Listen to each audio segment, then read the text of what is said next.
Payagabi, especially to Reverend Father Ray Paloma, sa nga tanan nga niya na, especially to Ray, Donald, and Ruth.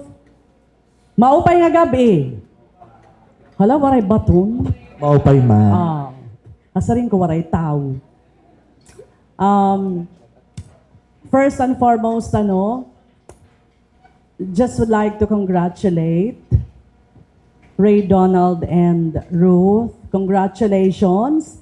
This is a dream come true to the both of you, and this is for everyone, for every couple.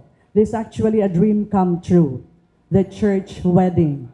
Okay, we need the blessing of the Lord.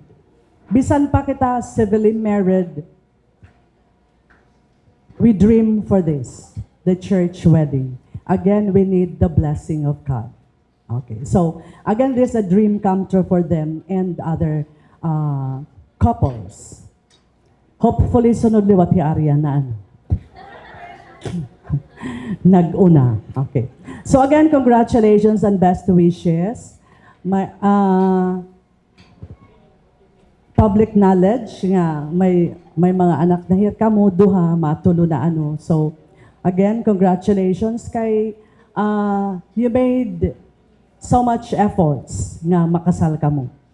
And kare ko mag-thank you. Thank you so much for this opportunity to be a part of this church wedding celebration ta ira nga duha. Kay kita ko nga ni an wedding invitation nasa ring ako. Kami lang nga duha ang principal sponsors. And so thank you for that trust. Thank you so much. Rest assured, I will be here. Your Auntie Melly and Uncle Uloy, pamati didi. We're here to support and again, rest assured of our support and our prayers. Always pray. Be God-fearing. Pray together. Diba? Kay adi ko ni Padre na mamati. The family that prays together stays together. If nagpe-pray, nga tanan nga mga challenges na overcome ito. So, make it a habit to pray together. Kami nga ni Uloy, kay pag-abutan panahon, nagsisimba nga ni, nagduduhaan nala kamo. So, we go to church, we hear Mass every Sunday at 7 a.m. At mga anak, ambot, ano nga oras na hirangan nagsisimba. Pero kami, we go to church together. Nagduduhaan la kami. It's 7 a.m. hakat balogan ko na adto. Kung napagsanghan, naupod na ang kabataan. Nasimba na inihiya kay gindadara ko. Oo, diba? Dapat. Actually, there's no formula. There's no perfect marriage. Waray ito. Kay usagulaan perfect. So along your journey and your married life, damo ang tests, damo ang mga challenges. Kay bisan nga ni kami uloy, anamon ginagian. So, pera na kita ka years, it's been 27. Oo, so dito sobra na. So we've been through a lot, pero masisirig ko la, dapat you stick together. Be committed. You made your vow.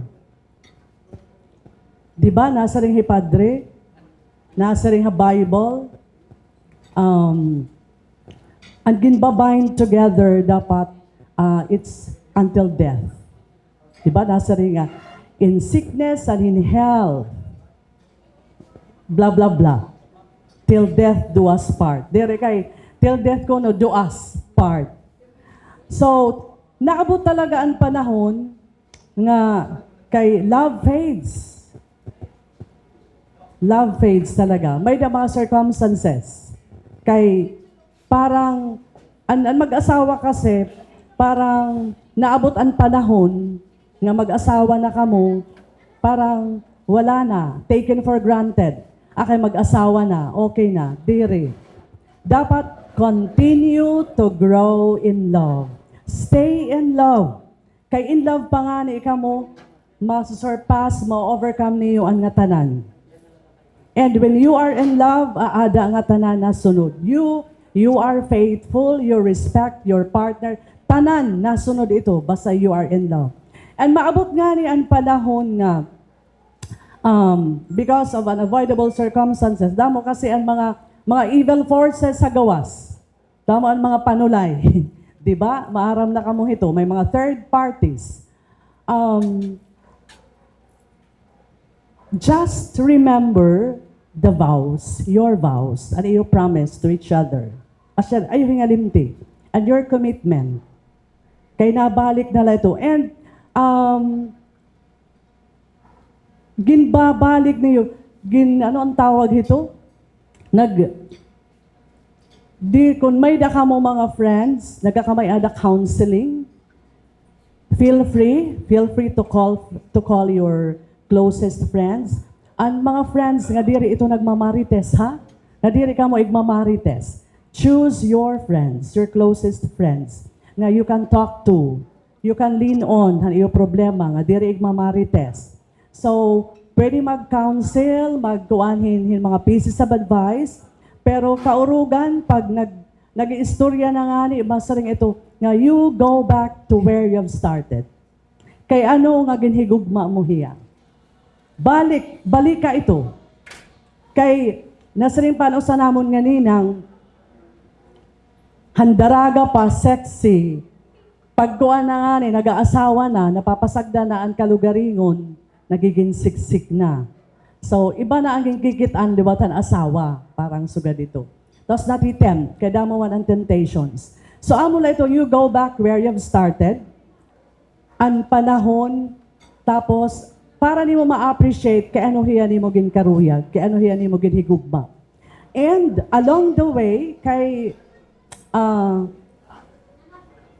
we commit mistakes along our journey, in our married life. May dahito nagsasayop. Kay again, nobody is perfect. There's no perfect marriage. Be forgiving. Pinsarala, labi na kung may danahang mga anak. Don't think of yourself. Think of your children. Amo la ito. Kaya ako nagbalik kami hiuloy, maaram ka mo ito. It's because of our children and it's because of our commitment. Ginusa kami, so waray iba nga makakapabulag. So be forgiving. Asya ito, unforgiveness, be humble. Accept his or accept her mistakes. Amo la ito. Be forgiving and be open. Be open. Ito nga, kasi kung ang palanganing ang relationship, mga mag-uyab palangani, alagad, masaring ito. Where na you, kumaong ka na, agi, kasukot lang pag-text, di ba? Haros diri nga ni karuyag mawara, kapangitaan. Alagad mag-asawa na, waray na. Dapat, the more ito, the more. Oy, diri itrason. Justify. No. So, diri ito rason. The more nga ni, amasaring ka, kumaon ka na. Labi na nag-attend ng training, hain ka, hinan imo upod. Sige, video call. Dapat diri itong mawara. Be open. Actually, much have been said by Reverend Father Ray during the homily, Damo Addo. That will be your guide in your married life. Balikala addo, balikala. And ang problema, pinsarala nga tanan nga problema may ada solusyon. Tigam ni dito. Nga tanan nga problema may solusyon. Kay usala an waray solusyon na kalibutan, an kamatayon, di ba? Doc Arian, amo dito. So, nga tanan nga problema, nga tanan nga mga test, nga tanan nga mga challenges, may ada ito solusyon. So, ayaw kahulog. So, again, call a friend kung diri na kaya. Diri na nga ni kaya yung pagsuluha. You can call us. Nila kami ni Oloy. A text away or a message away. Paki-chat la. Amo la ito. Tapos, do not lie. Igsungatan mga parents, ang mga kag-anak, nga amoy niyan among sitwasyon. Kay para mabuligan liwat. Kay mas maupay ang damo ang nabulig. And, above all, ayaw gud hingalimot, make God as the center of your married life. amo gudla ito. Kaya may ka nga ni fear of God, fear of the Lord, nga tanan nga mga virtues sa ada na ito. Magiging faithful ka, han imo partner, bisan kahingain. So dapat may ada trust, ada na. Ada ang love, ada nga tanan. So amo la ito. Stay in love with each other. Kaya ang gugma, ada na kasi ito. Han pagtikang. Kaya wareha iyo nagsugo. Nga mag-uyab ka mo, magpakasal ka mo. So it takes two to tango. So hikamo nga duhaan pagsabot. So God bless. I'm so happy. Naging kasal na kamo at church. Again, that's the dream goal of every couple. So, nasa rin nga ni ako, sana babae na ang gender. We pray, sana maging babae na. Kaya nako-complete liwat, di rin na mga lalaki, So, God bless and congratulations. Good evening. Thank you so much, Ma'am Nelly and Sir Salvador.